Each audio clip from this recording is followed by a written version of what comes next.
வணக்கம், நான் உங்கள் டாக்டர் ஆஷா நலன் பேசுகிறேன். என்னன்ட்டுனா இங்கே என்ன இந்த பாப்பாவுக்கு புண்ணு வந்துச்சா? சுச்சோ, எப்போ வந்துச்சு? எப்படி வந்துச்சு? விழுந்துட்டியா? சுச்சோ, அடிபட்டுச்சா? எப்படி விழுந்தா? டொமால்னு விழுந்தியா இல்லை மெதுவாக விழுந்தியா? எல்லாத்துக்கும் இப்படி தலையாட்டினா சேஃபாக இருக்கும். சாக்லேட் பிடிக்குமா? பிடிக்காதா? சரி, ஓகே. இன்னைக்கு வந்து ஒரு பெரிய ரகசியத்தை சொல்ல போறேங்க. என்னன்னா, எத்தனை வருஷத்துக்கு முன்னாடி? 2021ல 2 டியூபும் பிளாக்கா இருக்கு அப்படின்னு கல்யாணம் எத்தனை வருஷம் கழிச்சு? கல்யாணம் ஆகி 2 வருஷம் கழிச்சு வந்தாங்க. ஆனா வந்து 1.5 மாசத்துலயே கன்சீவா இந்த பாப்பா பிறந்துச்சான். பிறந்ததுக்கு அப்புறம் அப்போ வந்து டைம் இல்லை. ஆனால் அவர் வந்து இந்த மாதிரி எனக்கு வாட்ஸ்அப்பில் இங்கே நான் டேபிளில் வச்சிருக்க மாதிரி ப்ரெக்னென்சி பாசிட்டிவ்லாம் போட்டு ப்ரெக்னெண்ட்டாக இருக்கலாம் எனக்கு சொல்லிட்டாராம். அதுக்கப்புறம் தான் இந்த தேவதை பிறந்திருக்கா. இவ பிறந்ததுக்கப்புறம் அவங்க அம்மாவுக்கு வேறு ஒரு ட்ரீட்மெண்ட்காண்டி வந்தாங்க. அழகாக பொம்பளை பிள்ளைன்றது தான் அழகாக பாக்கெட்டில் வச்சுட்டாங்க. க்யூட்டாக இருக்கா. இந்த ரோசி லிப்ஸ் வேறு. எப்படி இப்போ எல்லாரும் வால் இப்படி கிளி அப்படி கொடுத்து கொஞ்சுவாங்களா? ஓ, எப்படி கொஞ்சம் வாய் கிளி உமா குத்து கொஞ்சுவாங்களா இல்லை கண்ணத்து கிளி உமா குத்து கொஞ்சுவாங்களா? வாயவா சொப்பு வச்சு சொல்ல குத்தி தங்க பப்பா அப்படி கொஞ்சுவாங்களா? ஓ, உன் பேர் என்னப்பா? ஓ, அழகா இருக்கு. தேவதன் வச்சிருக்கலாம் உனக்கு பேரு. தேவதன் வச்சிருக்க பேர் பிடிச்சிருக்கா இல்லை இதுதான் பிடிச்சிருக்கா? உன் பேர் தான் பிடிச்சிருக்கா?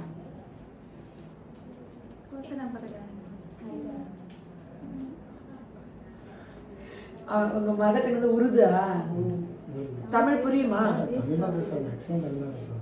ஓகே, சரி. இப்போ உனக்கு என்ன?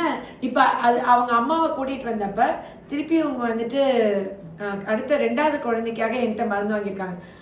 அந்த குழந்தைய கன்சீவா அது இப்போ 7 months வயிற்றுக்குள்ள இருக்குது. ஆனால் பாருங்கள், அதான் இப்போ பூஜாக்கா சொன்னாங்க, இந்த குழந்தைக்கு பின்னாடி கல்யாணம் பண்ணி குழந்தைலன்னு வரும்போது தான் மேம் இது உங்கள் குழந்தைன்னு உங்கள்கிட்ட காமிப்பாங்க போல இருக்குது. இன்னைக்கு வந்து வயிற்றுக்குள்ள போதே அதை காமிச்சிடுவாங்க. அப்படின்னு இல்லைங்க, அதை கட்டி பிடிச்சிக்கோ. ஈடத்தம் நான் உன்னோட குட்டி. உனக்கு என்ன பாப்பா வேணும்? அடுத்து அயான் பாப்பா. பேரே வச்சிருக்கியா? பேர் வச்சாச்சா அயான்னு? அயான் குட்டி. நம்ம என்ன அயான் குட்டி கொஞ்சிருமா? இவங்க எங்களை காமிச்சிட்டியா? இல்லை, வயிறு ஃபேஸ் காமிக்கலாம். அவங்க மாஸ்க் தான் போட்டிருக்காங்களே. ஓகே, இந்த அயான் குட்டி ஆஷாத்தை பேசிட்டு உனக்கு கேட்குதா? நீ வந்து ஒரு உத பார்க்கலாம் ஆஷாத்தைய. குழந்தைங்க காலால் அடி வாங்கினா அது ரொம்ப சந்தோஷமா இருக்கும்ல. ஒரு மிதி மிதிச்சிரு அத்தைய. செல்லமாக ஒரு உமா கொடுத்துரு. அயான் குட்டிகிட்ட பேசிட்டேனா? நான் என்ன சொல்லட்டேன் அயான்ட்ட? உள்ள சமத்தாரு, அம்மா தொந்தரவு பண்ணாத, குட் பாயா இரு, அம்மா வந்துட்டு ஹாப்பியாக வச்சுக்கோ, அப்புறம் அம்மாவுக்கு வலிக்காம இரு அப்படி சொல்லவா? என்னென்ன சொல்கிற தம்பிகிட்ட சொல்லு. நான் சொல்கிற எல்லாமே தம்பிக்கு கேட்கும். அவன் பிறந்தப்புறம் ஐராக்கா இதெல்லாம் சொல்லி கொடுத்தான் எனக்கு. அவன் வந்து எனக்கு இப்படிலாம் என்கிட்ட பேசினா அப்படி அவன் வெளியே வந்து எல்லாம் வந்துட்டு சொல்லுவான். வந்த அப்புறம் உனக்கு எல்லாமே தெரியும். நான் என்னென்ன விஷயங்கள் இப்போ அவன்கிட்ட சொல்லணும் நீ சொல்லிடு. என்ன சொல்லிட்டோம்? ஐரா ரொம்ப லவ் பண்ணுறான்னு சொல்லிடுவா? என்ன சொல்லிட்டு நீ சொல்லு. தம்பிக்கிட்ட இப்போ என்னென்ன விஷயங்கள் நான் சொல்லிட்டோம். இப்போ அவனுக்கு கேட்கும். அவன் காது இங்கே வச்சிருக்கான். இங்கே பாரு காது, இங்கே ஃபேஸ், இங்கே பாருடா, என் காது வச்சிருக்கான். நீ சொல்றதுலாம் நான் சொல்லிடு. இப்போ என்னென்ன சொல்லிட்டு சொல்லு. நீ அப்படியே அப்பா கிட்ட இருந்து உட்காந்து பேச. அப்போ நீங்கள் சார் நீங்கள் தூக்கி அவன் உங்ககிட்ட தான் கொஞ்சம் தைரியமாக என்கிட்ட பேசுவான். இப்போ சொல்லு. நீ இப்போ சொல்லு. தம்பிட்டு என்ன சொல்லட்டும்? குட். சரி அயான், நீ குட் பாயா இருக்கணும் அயான் சொல்லிட்டேன். ஐரா ரொம்ப லவ் பண்ற உடனே சொல்லவா வேணாமா? ஏன் வேணாம்? நீ யார அப்ப ரொம்ப லவ் பண்ற? அம்மி. அம்மியதான் ரொம்ப லவ் பண்றியா? அயான் உன்னை நம்பி தானே வரான்பா. அவன் வந்து அக்கா எனக்கு சாப்பாடு ஊட்டி விடுங்கக்கா, அக்கா எனக்கு குளிப்பாட்டி விடுங்கக்கா, அக்கா எனக்கு பசிக்குது மம்மம் கொடுங்கக்கான்னு கேட்பானே. அப்ப என்ன பண்ணுவ? எல்லாம் ஊட்டி விடுவியா? சாப்பாடு ஊட்டி விடுவியா அயானுக்கு? ஊட்டி விடுவியா? அப்ப நீ ஃபர்ஸ்ட் அவன் அம்மியை லவ் பண்றேங்கிற. அவன் வந்து உன் பின்னாடியே ட்ரெஸ் பிடிச்சிட்டு அக்கா அக்கா அக்கான்னு உன் பின்னாடியே வருவான் தெரியுமா? அயான்ட பாசமா இருப்பியா? இருக்கியா? சரி, அயான் வெளியே வந்ததுக்கப்புறம் நீ அப்போ அவன் வந்துட்டு மடியிலலாம் வச்சுக்கணும், கொஞ்சணும். அவன் வந்து அழுகக்கூடாது அப்படிலாம் சொல்லணும், சரியா? ஓகே. அயானுக்கு நான் இப்போ சொல்லிடுவா, ஆஷாத்தை ரொம்ப லவ் பண்ணுறேன்றதை சொல்லிடுவா. அப்போ ஐரா லவ் பண்ணுறதை சொல்ல வேணாம், ஷியோர் தானே? சொல்லாமா வேணாமா? சொல்லணுமா? சரி, அயான் குட்டி ஐராக்கா உன்னை ரொம்ப லவ் பண்ணுறாளாம், ஆஷாத்தையும் உன்னை ரொம்ப லவ் பண்ணுறேன். ஓகே, டெய்லி நீ ஆஷாத்தை லவ் பண்ணான்னு சொல்லி சொல்லி உமா கொடுத்துரு அம்மிக்கு. கொடுத்துட்டா தான் அவன் வந்து அப்புறம் வந்து அப்புறம் என்னை ஞாபகம் வச்சுக்குவான்ப்பா, இல்லை என்னை மறந்து போயிடுவான். நீ இனிமேல் ஞாபகம் வச்சுக்குவியா ஆஷாத்தையே? ஓகே, அவனுக்கும் சொல்லி கொடுத்துரு. நம்மளுக்கு ஒரு அத்தை இருக்காங்க, அவங்க காரைக்குடியில் இருக்காங்க, அவங்க தான் அம்மா வயிற்றுக்குள்ள ஒன்றை பத்திரமா கொண்டு வந்து வச்சாங்க, என்ன பத்திரமா கொண்டு வந்து வச்சாங்க, எல்லாமே சொல்லணும். Okay, deal. இந்த டீல் அடிச்சிரு. ஓகே,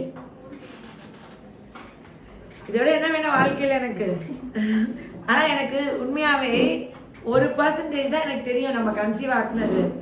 100% எனக்கே தெரியாம அது அப்புறம் ரொம்ப நாள் கழிச்சு தான் மீட் பண்ணேன். ஃபாரின்ல இருக்கீங்க, கூட்டிட்டு வரது காலைல. இல்ல நீங்க எங்களுக்கு அனுப்பியிருந்தீங்கன்னா அதை நாங்க வச்சிருப்போம். இந்த டேபிள்ல இவ்வளவுதான் வைக்க முடியுது. இல்ல எனக்கு பார்த்தோனே ஞாபகம் வந்துச்சு. நீங்க எனக்கு பிரெக்னன்சி பாசிட்டிவ் அனுப்பிட்டு நான் தேங்க்ஸ் மேம், ரொம்ப தேங்க்ஸ். நான் இது மாதிரி எல்லா டாக்டரும் வந்து ஓப்பன் சர்ஜரி தான் பண்ணுவோம், அதை நாட் போட்டுருவாங்க, அதுக்கப்புறம் நீங்க ஐவிஎஃப் தான் பண்ணணும், ஐவிஎஃப் தான் பண்ணணும்னு சொன்னாங்க. ஆக்சுவலி நீங்க கிளினிக் வந்து முன்னாடி வேற இடத்துல பழைய பில்டிங்ல வச்சிருந்தோம். ஆமா, அப்போ வந்து காமிச்சிட்டு போய் அப்போ என்ன சொன்னீங்கன்னா 6 months டைம், 3 monthsல ஒரு பிளாக் நான் கிளியர் பண்றேன். ஆனால் எனக்கு 1.5 monthலயே வந்து கன்சீவ் ஆயிட்டாங்க. அப்போ எனக்கும் பாருங்க, அப்போ இந்த அப்பதான் கொரோனா முடிஞ்சு இதாச்சு. எனக்கு உடனே என்கிட்ட வந்த நேரம் உங்களுக்கு உடனே ஃபாரின் சான்ஸ் கிடைச்சிருக்கு, அப்படி சொல்லுங்க. அம்மாவே வந்து இங்க வரது பயந்துட்டு இருந்தாங்க, அம்மாவுக்கு ஓப்பன் சர்ஜரி பண்ணணும்னு சொல்லிட்டாங்க. ஆமா, அவங்களுக்கு வந்து ட்ரைஜிமினல் நியூராலஜியாங்க. ட்ரைஜிமினல் இந்த பக்கம் ஃபுல்லா ஷாக் அடிச்ச மாதிரி வெளியே ஓப்பன் சர்ஜரி பண்ணணும்னு சொன்னா வலியில துடிச்சாங்க. இப்போ எப்படி இருக்குமா உங்களுக்கு? பரவாயில்ல, வலி எவ்வளோ பரவாயில்ல. முன்னெல்லாம் வாய் வீங்கிடும், வாய் திறக்க முடியாது, கஞ்சி கூட முழுங்க முடியாம இருக்கும். இப்போ ரொம்ப கஷ்டப்பட்டாங்க. இப்போ நான் உங்களுக்கு ஃபேமிலி டாக்டர் ஆயிட்டேன். எந்த ஊர்ல வந்திருக்கீங்க நீங்க? ஓ, கடலூர்ல இருந்து நல்லா டக்குன்னு சொல்லி பார்க்க முடியல. இதுதான் ஒரு பெரிய டிராபேக். சரி, பரவாயில்ல, ஒரு தடவை வந்தா உங்க பிரச்சனை தீர்ந்துருச்சுல, திருப்பி என்னைக்கு தேவையோ அன்னைக்கு தானே வர போறீங்க. அடிக்கடி வர வேண்டிய அவசியமே இல்லாத அளவு கடவுள் நோய் நொடி இல்லாமல் உங்களெல்லாம் வச்சுக்கணும்னு நான் வேண்டிக்கிறேன். எனக்கா நல்லா துவா கேளுங்க. அடுத்த நோம்புக்கு நீங்க பிரியாணி சாப்பிட்ற அளவுக்கு இந்த ட்ரைஜிமினல் நியூராலஜி இந்த இடது பக்கம் உள்ள உங்களுக்கு இந்த இடது பக்கம் உள்ள வலி ஃபுல்லா இல்லாம ஆக்கி கம்ப்ளீட்டா கொடுத்துறேன். இந்த நோம்புக்கு பிரியாணிலாம் சாப்பிட்டீங்களா இல்லையா? என்ன சாப்பிட்டீங்க? பிரியாணியா நெய் சோடா? பிரியாணி தான் சாப்பிட்டீங்க. உங்களுக்கு வயசு 67? 65 வயசு. அதுல இவ்வளவு தொந்தரவு இருக்கும்போது நோம்பு அடுத்த நோம்புக்குள்ள நல்லா ரெடி பண்ணிடுறேன்.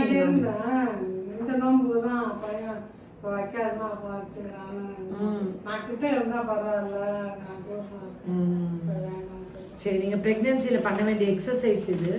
7ஆவது மாசம் ஆகனால இவங்களுக்கு தலை வந்து மேலையும் குழந்தையோட என்னங்க கால் கீழேயும் இருக்குன்னு சொல்லியிருக்காங்க. ஆக்சுவலி இந்த மாதிரி தலை மேலே கால் கீழே வந்து 7ஆவது மாதம் 8ஆவது மாதத்துக்கு அதுவே திரும்பும். பட் இப்போ பாப்பாக்கு 8ஆம் மாதம் ஆகியும் திரும்பாதனால நான் மருந்து தரேன். அழகாக ரொட்டேட் ஆகி வந்துடும். ஹோமியோவில் அதுக்கு மெடிசன் இருக்கு. Preach presentation. ஆமாம், தண்ணி சத்து வந்து ரொம்ப அதிகமாக இருக்குன்னு சொல்லியிருக்கீங்க. அந்த தண்ணி சத்து வத்துறதுக்கும் நான் கொடுக்குறேன். இப்போ தண்ணி சத்து ரொம்ப கம்மியாக இருக்கு. நிறைய பேருக்கு லைக்கர் தண்ணி சத்து ரொம்ப கம்மியாக இருக்குன்னு சொல்கிறாங்களே. ஹோமியோவில் ஒரு மருந்து இருக்கு, கொடுத்தா தண்ணி சத்தே சுத்தமாக இல்லை அப்படின்னா கூட கொடுத்தா டக்குன்னு தண்ணி சத்து குடிக்கும். அதே மாதிரி தண்ணி சத்து அது வந்து ஆலிகோஹைட்ராம்னியாஸ் அது பேர். பாலிஹைட்ராம்னியாஸ்ன்றது தண்ணி சத்து ரொம்ப அதிகமாக இருக்கும். இப்போ இவங்களுக்கு இருக்குமே 22 சென்டிமீட்டர் இருக்குன்னு வச்சுக்கோங்க. அந்த மாதிரி இருக்கவங்களுக்கும் அது குறையிறதுக்கு நீங்கள் வீட்டிலேயே குடிக்க வேண்டியது பார்லி கஞ்சி. ஜென்ரலாக அந்த மாதிரி இருக்குன்னா குழந்தைக்கு ஏதாவது உடல் பிரச்சனையோ ஏதோ குழந்தைக்கு ஏதாவது இருக்கானதே நம்ம செக் பண்ணிக்கணும். எதுவுமே இல்லைன்னா நார்மலாக இருக்கும். கம்மியாக இருக்குனாலும் பேபிக்கு என்ன இருக்குன்னு பார்த்துக்கணும். கூட இருந்தாலும் பேபிக்கு என்னென்னு பார்க்கணும். ஹை ப்ரோட்டீன் எடுத்தாலும் கூடலாம், ப்ரோட்டீனே எடுக்கலனாலும் தண்ணி இல்லாமல் போகலாம். இதெல்லாமும் சார்ந்து இருக்குது. ஸோ உப்பு கொஞ்சம் குறைச்சிட்டு நீங்கள் வந்து பார்லி கஞ்சிலாம் குடித்தா அந்த தண்ணி சத்து நல்லா குறையும். கால் வீங்கெல்லாம் இல்லைல்ல. ஓகே சரி, நல்லபடியாக உங்களுக்கு குழந்தை பிறக்கணும், எந்த நோய் நொடி இல்லாமல் எந்த குறையெல்லாம் பிறக்கணும், எல்லாரும் bless பண்ணுங்க. Love you all. நன்றி.